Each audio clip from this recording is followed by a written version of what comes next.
News 10 ABC at noon. We begin this noon with breaking news. We now know the identity of the man who was barricaded inside a room at Albany Medical Center, and that actually he did have a gun. Take a look at this picture right here.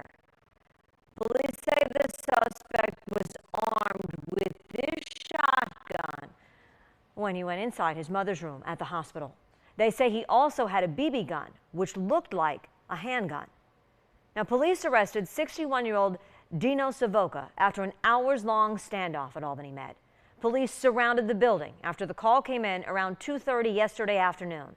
They say the suspect was inside the room with his 97-year-old mother, who was scheduled to be transported to another facility. Shortly after 7 p.m., officers entered the room and Savoca was taken into custody.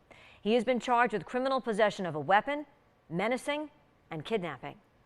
Now, yesterday's incident bringing up plenty of questions about security at the hospital, and it returns to normal activity today. But News 10's Juliana Bruno standing by live now at Albany Med with the latest. Juliana, I know you had a chance to talk with hospital staff. This could have ended a whole lot differently yesterday. Thankfully, it all was okay.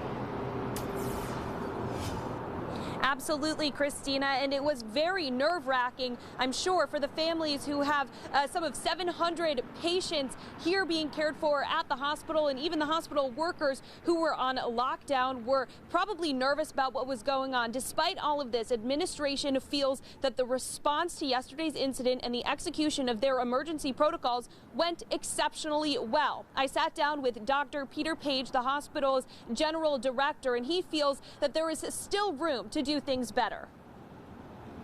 As of yesterday, there wasn't really any advance warning this was going to happen.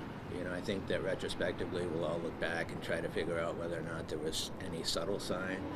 You know, it's one of those things that you know, can happen in certain situations.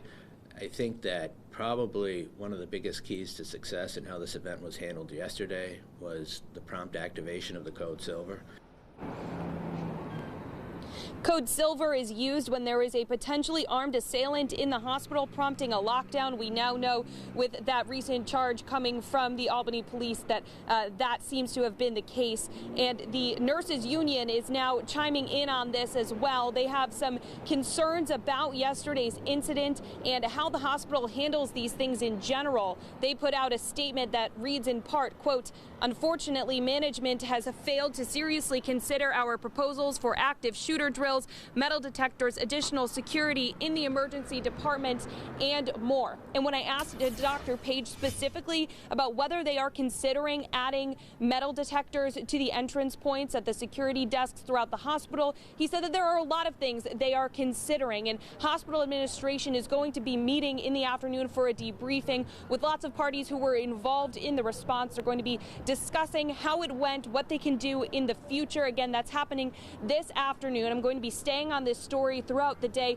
getting reaction from nurses who were here at the hospital as it all happened, as well as more from Dr. Page about the hospital's response. But for now, I'm reporting live in Albany. Juliana Bruno, News 10, ABC. No doubt there will be plenty of conversations about this. Juliana, thanks so much. Again, so fortunate everything turned out all right yesterday. With Albany Med being locked down for a big part of the day yesterday, workers and visitors had to work their way around the lockdown. Staff worked through the situation to make sure that the patients were cared for.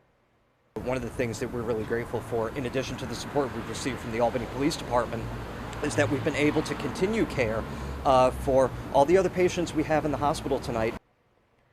Now, hospital lockdown, as you know, is obviously a very stressful situation, but it was quite unique for one person in particular, Paula Ignacio, a nurse whose first day on the job just happened to be yesterday.